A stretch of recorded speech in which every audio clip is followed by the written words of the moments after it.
It's survey season here at SFA.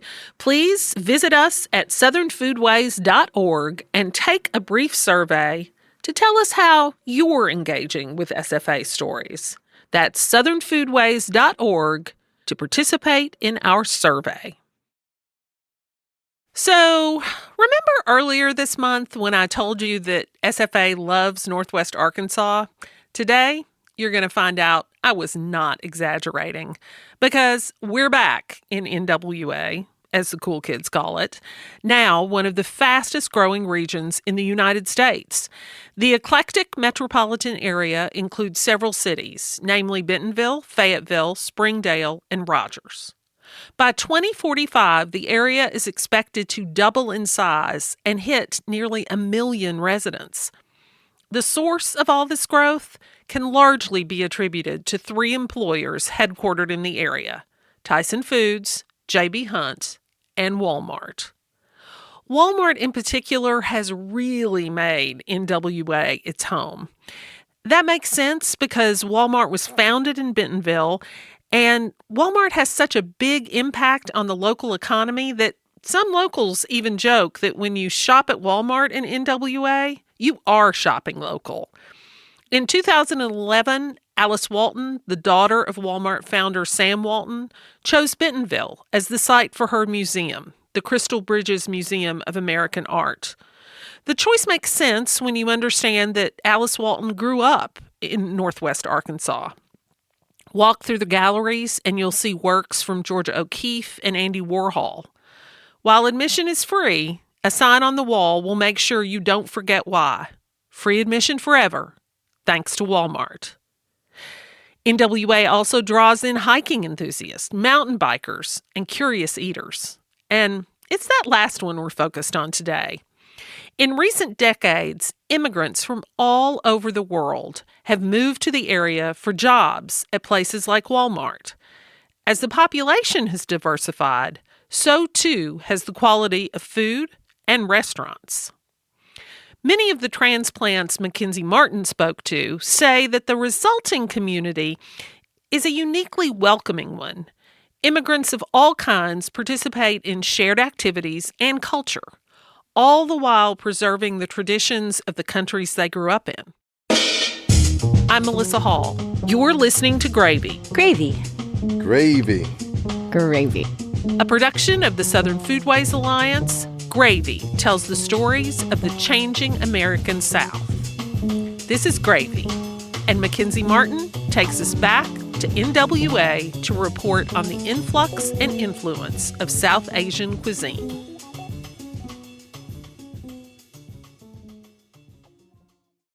Saffron Indian Cuisine in Rogers, Arkansas is one of those restaurants with a strong enough following that even if you go during an off-peak time, say 2 o'clock p.m. on a weekday, people are still there. I'm Lydia Sloan. We visit all the different Indian places around here, but this one's our go-to because, well, first of all, the naan is really good, but just every single thing here is slaps. Yeah. The menu here is a fusion of specialties from North and South India. I went for a steaming mug of masala chai, the spinach-packed chicken saag curry, and vegetable samosas, tender peas and potatoes wrapped in a flaky pastry. My favorite dish, I like spicy one, so I'll just go for the chicken vindaloo. Oh, nice. That's my server, Steven Fernandez, who moved to Northwest Arkansas from India last year. He says he's amazed at how big the immigrant community is here. Oh, I was surprised. So many Indians living here in Arkansas. People who identify as Asian, including South Asian, are expected to make up 4% of NWA's population by 2026. That's a nearly 700% increase since 1990. I think a lot of it is from the tech crowd coming in from Walmart. That's Pawan Natarajan, who's also from India. He moved here for a data science job at Walmart. Now you'll probably expect to see a lot more because some of these offices have shut down in Dallas. He's referring to Walmart's decision to close its Dallas, Atlanta, and Toronto offices in 2024 and relocate most employees to its headquarters here in Bentonville. In fact, this very month, Walmart is starting to transition workers to its new 350-acre campus, which will continue opening in phases throughout the year. It'll have 12 office buildings, a hotel, a rooftop bar, a childcare center, a fitness center, and miles of walking and biking trails. It comes at the same time that many corporations are requiring remote employees to come back to the office. Walmart is seen by some as the king of genericness. Most of the products it sells don't have much of a regional or local spirit. Yet, in NWA, Walmart, along with other big employers, is making the community more diverse by bringing in people from all over the country and the world. Walmart famously attracts international talent with the lure of six-figure salaries and comprehensive benefits packages. Some of the most desired roles are software engineers, data analysts, and logistics specialists. And once a job is secured, I've heard it's relatively easy to move here. Walmart offers a lot of support to employees in the process of moving, and they're willing to sponsor permanent residency visas, aka green cards, which makes them a reliable company for immigrants seeking permanent lives in the U.S., even if they part ways with Walmart down the line. In Bentonville, where Walmart is headquartered, the Indian American population alone more than tripled between 2011 and 2018. In response, the area has welcomed a robust cricket league and its first Hindu temple, since a majority of Indian citizens identify as Hindu. The weekend I was in town, actually, the Hindu Temple of Northwest Arkansas just so happened to be hosting a huge festival open to the public.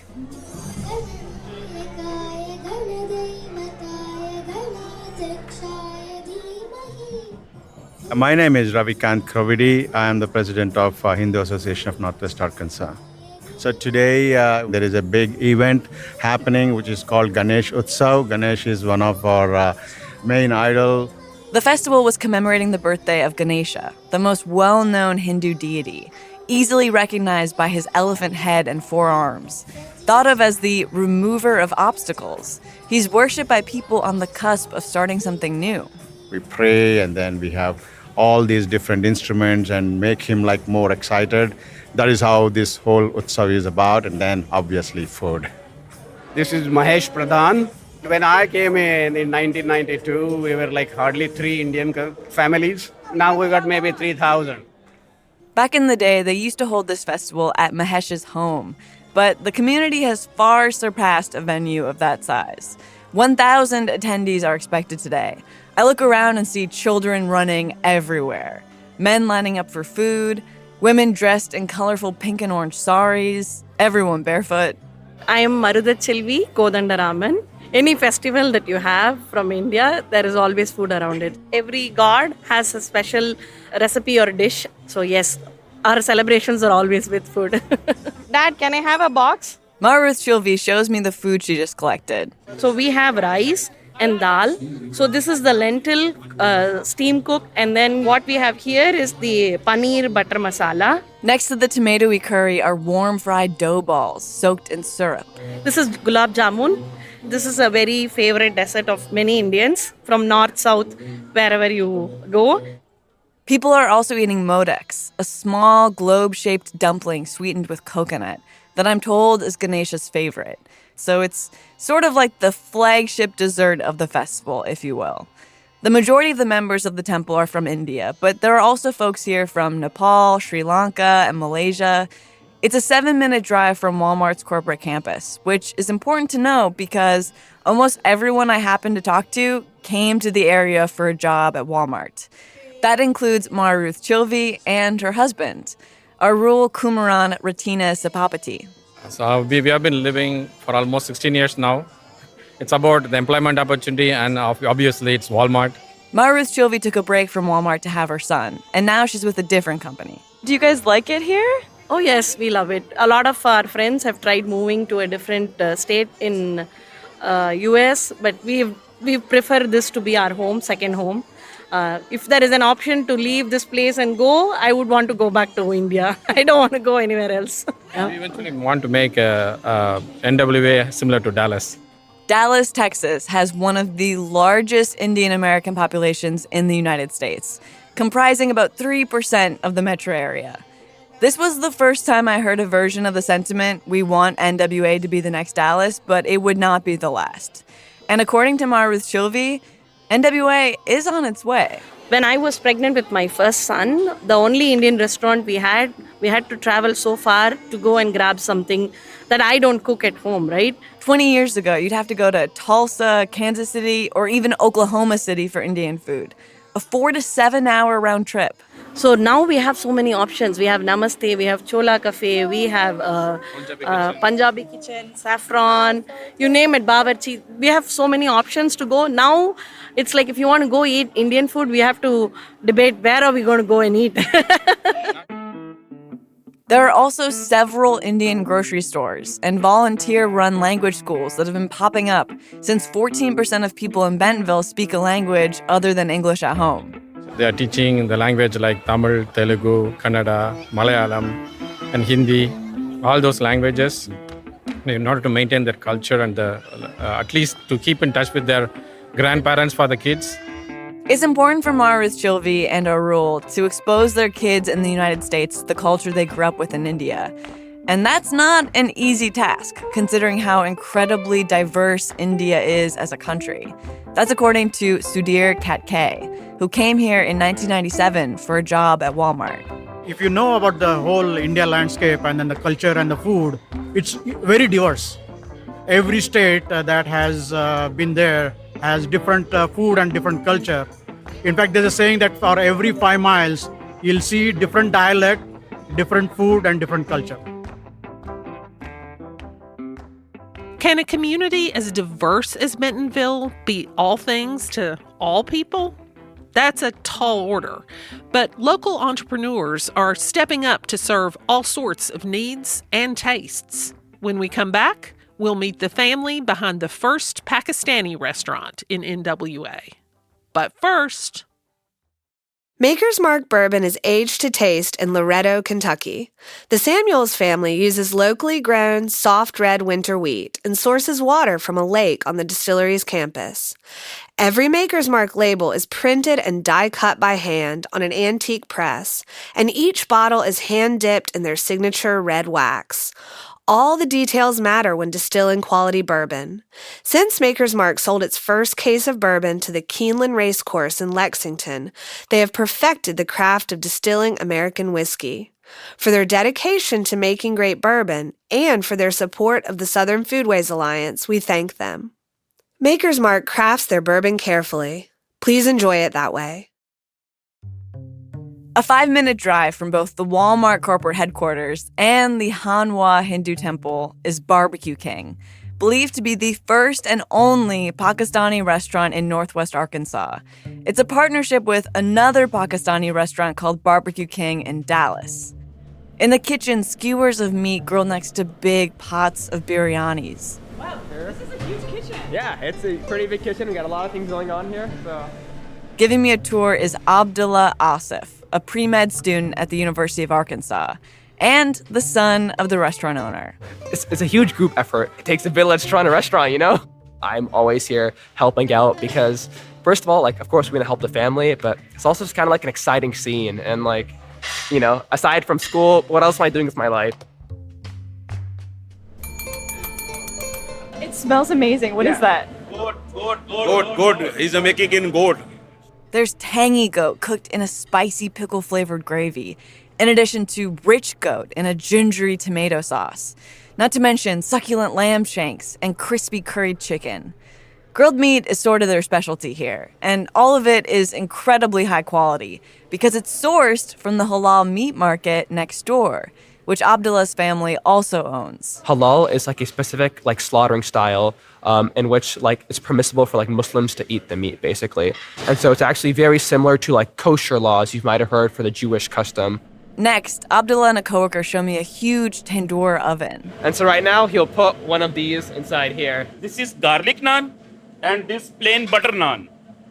Now I show you.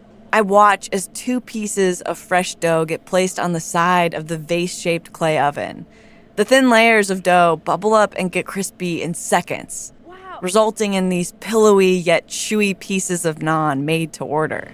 It's a typical style, Asian style in Pakistan. In like Pakistan or in India, it might be just a huge like hole in the ground. Then you put like coals and on the side of the walls, you'd stick it on here. And so we kind of want to recreate that kind of like traditional kind of like taste of home. Barbecue King has both Pakistani and Indian food on the menu.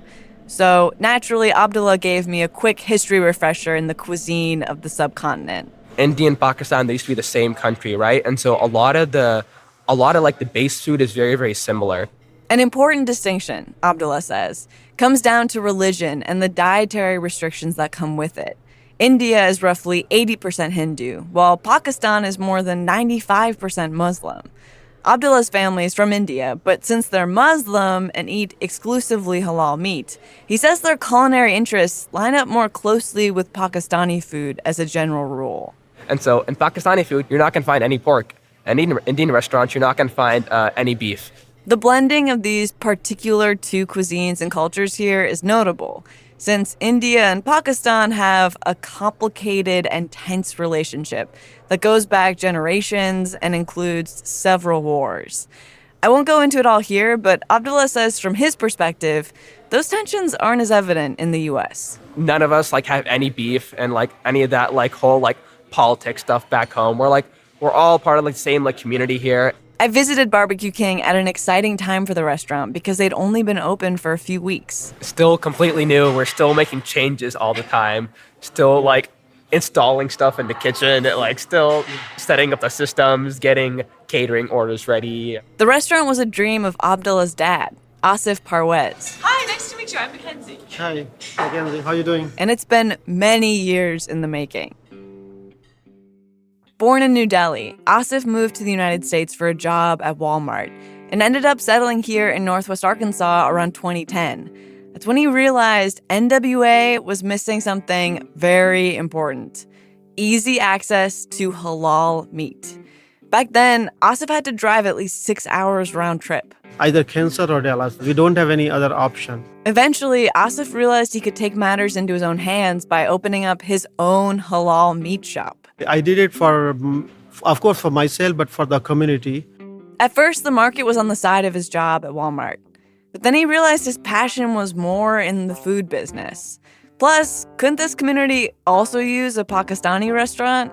So he quit his job at Walmart to do the restaurant full-time. Quitting Walmart to open a South Asian restaurant is sort of a tradition of this location. This very building used to be the location of Curry Point Indian Restaurant. Gravy talked to owner Naidu Mortha back in 2019. Like Asif, Naidu was a longtime Walmart employee from India who quit to manage a restaurant because he felt there was a community need for it. Here's Asif again. The intention from the beginning, like, provide something the best. But the best part of the Bentonville, like, we are living as a community.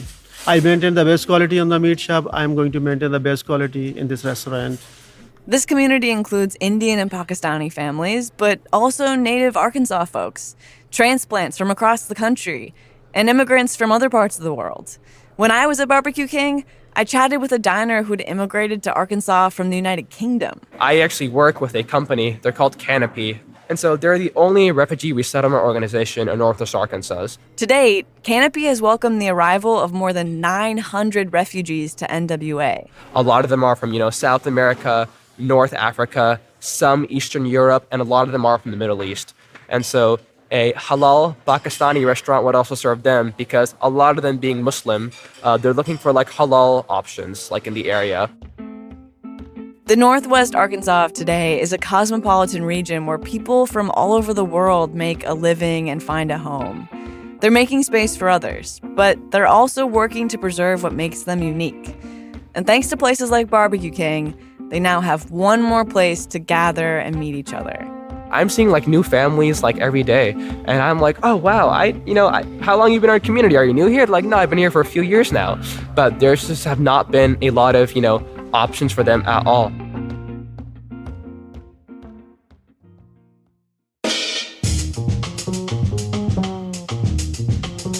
This episode of Gravy was reported and produced by Mackenzie Martin, a podcast producer and reporter living in Kansas City, Missouri. She has been nominated for 2 James Beard Reporting Awards for her work as one of the hosts of KCUR Studios podcast, A People's History of Kansas City.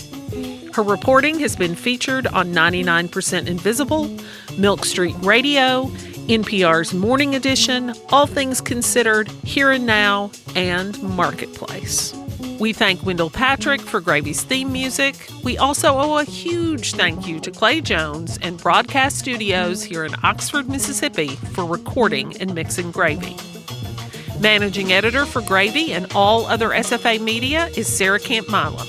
Olivia Terenzio is our podcast editor. Fact-checking comes courtesy of Heather Cole. Mary Beth Lassiter is our publisher.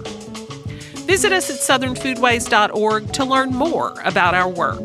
While you're there, watch a film, listen to an oral history, read an article from our sister publication, Gravy Quarterly, or make a donation. Your dollars fund our work and help us make more gravy. If you enjoyed this episode, leave us a rating or review and tell a friend. There is plenty of gravy to go around.